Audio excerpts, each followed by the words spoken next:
Hello student, देखिए आज का जो हमारा लेक्चर है इसमें हम डिस्कस करेंगे इम्पोर्टेंट इरिगेशन टर्म्स, या फिर कह सकते हैं हिंदी में महत्वपूर्ण इरिगेशन या फिर महत्वपूर्ण सिंचाई शब्दावलियाँ। ठीक है, देखिए अगर हम बात करें शब्दावलियों की बात करें, पहला है इसमें आपका पहला है वेट क्रॉप्स।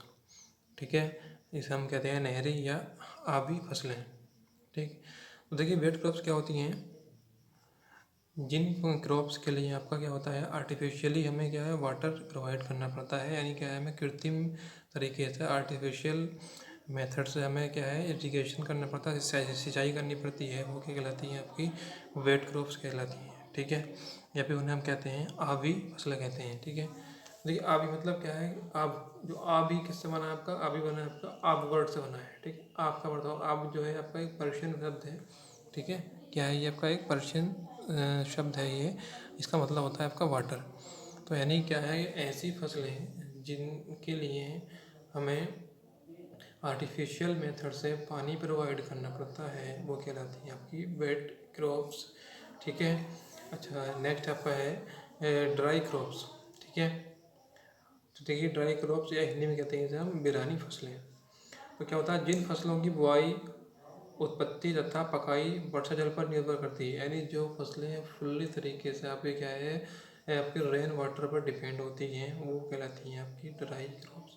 यानी उन्हें हमें किसी भी तरह से हमें यह है आर्टिफिशियली वाटर प्रोवाइड नहीं करना पड़ता है, इरीगेशन हमें आर्टिफिशियल तरीके से नहीं करना होता है, सिर्फ नेचुरल तरीके से ही उनका इरीगेशन होता है। ठीक है, नेक्स्ट होता है आपका लेग्यूमिनस क्रॉप्स। ठीक, लेग्यूमिनस क्रॉप्स यानी हम कहते हैं फलीदार फसलें। तो ये फलीदार फसलों की अगर हम बात करें तो ये ऐसी क्रॉप्स होती हैं, ठीक है, जो आपके जो भी आपका फील्ड होता है, ठीक है, उसकी फर्टिलिटी को इंक्रीज़ करती हैं। ठीक है, उसकी जो उपजाऊ शक्ति होती है, ठीक है, उसे हम क्या करती हैं ये बढ़ाती हैं। इससे क्या होती है आपकी जो चना होता है आपका, ठीक है, फिर ज्वार है आपका आदि, ये क्या है, ये सब लेग्यूमिनस या फिर कहते हैं हम फलीदार क्रॉप्स कहते हैं। ठीक है, तो नेक्स्ट आपका क्या है मिक्स्ड क्रॉप्स या फिर मिश्रित फसल।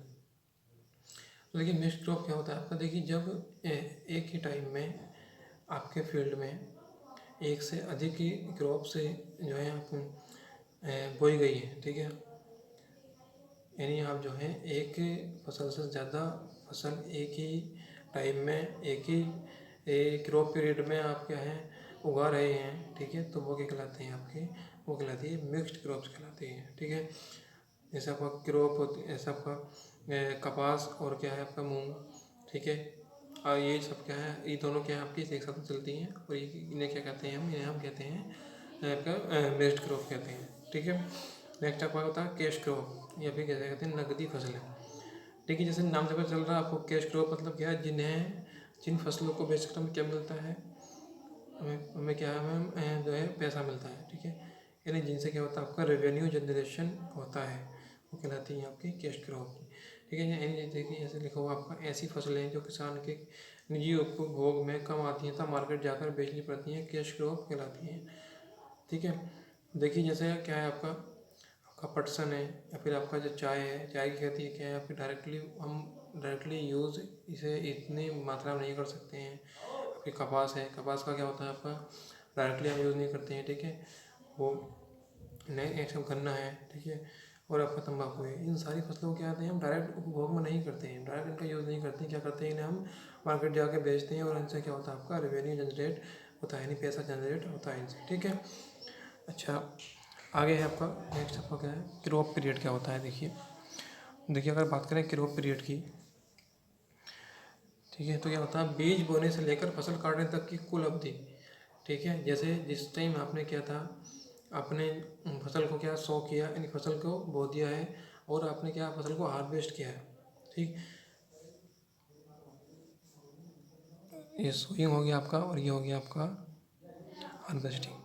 ठीक है, इन दोनों के बीच का जो टाइम होता है आपका वो कहलाता है आपका क्रॉप पीरियड कहलाता है। ठीक है, अच्छा नेक्स्ट आपका क्या है, नेक्स्ट आपका क्या है बेस पीरियड। ठीक है, बेस पीरियड क्या होता है आपका बीज बोने के समय फर्स्ट काटिंग होता है, फसल काटने से पूर्व लास्ट काटिंग की अवधि बेस पीरियड कहलाती है। क्लियर, देखिए सपोज जैसे आपने क्या किया, आपने क्या है फसल को बो दिया है। ठीक है, यानी क्या हो गया, आपकी सोइंग कंप्लीट हो चुकी है आपकी। उसके बाद में क्या है, आपकी फर्स्ट कुछ टाइम के बाद, सपोज आप 1 दिन 2 दिन 5 दिन 10 दिन, जितने भी टाइम के बाद में क्या कर रहे हैं, आप वाटरिंग कर रहे हैं, ठीक है। ये आपने क्या कर दी, समझ यहाँ पे आपने फर्स्ट वाटरिंग कर दी, ठीक है। फर्स्ट वाटरिंग कर दी। अब क्या करेंगे आप, ये क्या है आपका, ये हार्वेस्टिंग टाइम है, यानी यहाँ पे आके क्या है, फसल को आप काट लेंगे। तो इस फसल को काटने से कुछ दिन पहले आपने कुछ वाटर कोई पानी दिया होगा, ठीक। तो वो हो गया आपकी लास्ट वाटरिंग, ये हो गई आपकी लास्ट वाटरिंग, ठीक।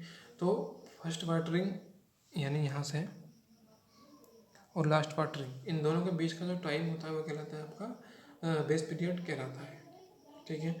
अब देखिए एक चीज़ आपको ध्यान रखनी होती है कि बेस पीरियड जो होता है वो ऑलवेज क्या होता है, आपका क्रॉप पीरियड से कम होता है। क्यों कम होता है, देखिए क्योंकि यहाँ पे हमने क्या है, आपका क्रॉप पीरियड क्या है, सोइंग और हार्वेस्टिंग के बीच का जो टाइम है वो आपका क्रॉप पीरियड है। और बेस पीरियड क्या है आपका, फर्स्ट वाटरिंग और लास्ट वाटरिंग के बीच का जो टाइम है वो बेस पीरियड हो गया आपका, ठीक है। तो देखिए जो हम फर्स्ट वाटरिंग कर रहे हैं वो सोइंग के कुछ दिनों बाद ही करेंगे, ठीक है। और जो लास्ट वाटरिंग करेंगे वो आपको काटने से कुछ दिन पहले ही करेंगे, ठीक है। तो इसलिए ये जो टाइम होता है आपका क्या होता है, ये हमेशा क्रॉप पीरियड से कम होता है। ये क्वेश्चन आपका एग्जाम पॉइंट ऑफ व्यू से बहुत ज़्यादा इंपॉर्टेंट है, ठीक है। कोई भी आप जेईई का एग्जाम देंगे तो उसमें ये क्वेश्चन पूछा जाता है, ठीक। तो आपका याद रखना, आपको बेस पीरियड क्या होता है, हमेशा क्रॉप पीरियड से कम होता है, क्लियर। नेक्स्ट है आपका क्रॉप रेशियो। तो देखिए क्रॉप रेशियो क्या होता है आपका, ठीक है। क्या होता है, ये रबी फसल का सिंचित क्षेत्रफल अपॉन में क्या होता है आपका खरीफ फसल का सिंचित क्षेत्रफल, ठीक है। इन दोनों यानी कि जो आपका रबी क्रॉप पीरियड है उसमें जितना भी आपने क्या है, आपकी जो भूमि सिंचित हुई है वो, और आपका जो खरीफ पीरियड है, ठीक है, खरीफ पीरियड है उसमें जो भी आपका जो भूमि है वो सिंचित हुई है, इरीगेट हुई है, उन दोनों का रेशियो क्या कहलाता है आपका, वो आपका क्रॉप रेशियो कहलाता है, क्लियर। चलिए, तो देखिए ये कुछ इम्पोर्टेंट टर्मिनोलॉजीज थी, ठीक है। तो आज के लेक्चर में इतनी ही करते हैं, बाकी नेक्स्ट लेक्चर में करेंगे, ठीक। और अगर आप लोगों को इसमें कोई भी डाउट है, या फिर अभी तक जितना आप लोगों ने पढ़ लिया है, जितने मैंने आप लोगों को कंप्लीट करा दिया है, उसमें अभी तक आपको कोई भी डाउट है तो आप मुझसे कमेंट सेक्शन में पूछ सकते हैं, ठीक है। या फिर आप मुझसे पर्सनल व्हाट्सएप पर भी डिस्कस कर सकते हैं, ठीक है। चलिए अब मिलते हैं नेक्स्ट लेक्चर में, ओके।